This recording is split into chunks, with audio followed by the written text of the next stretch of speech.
আমি ধানের শীষের প্রতীক পেয়েছি। এর আগেও 2008 সনে ধানের শীষ নিয়ে আমি নির্বাচন করেছিলাম।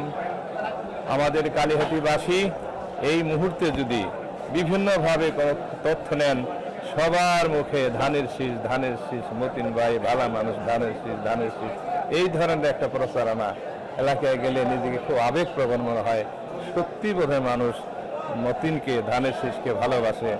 আর সবাই জানে এই ধানের শীষ আমার প্রাণপ্রিয় নেত্রী ম্যাডাম খালেদা জিয়া কর্তৃক এর আগেও আমাকে দিয়েছিল।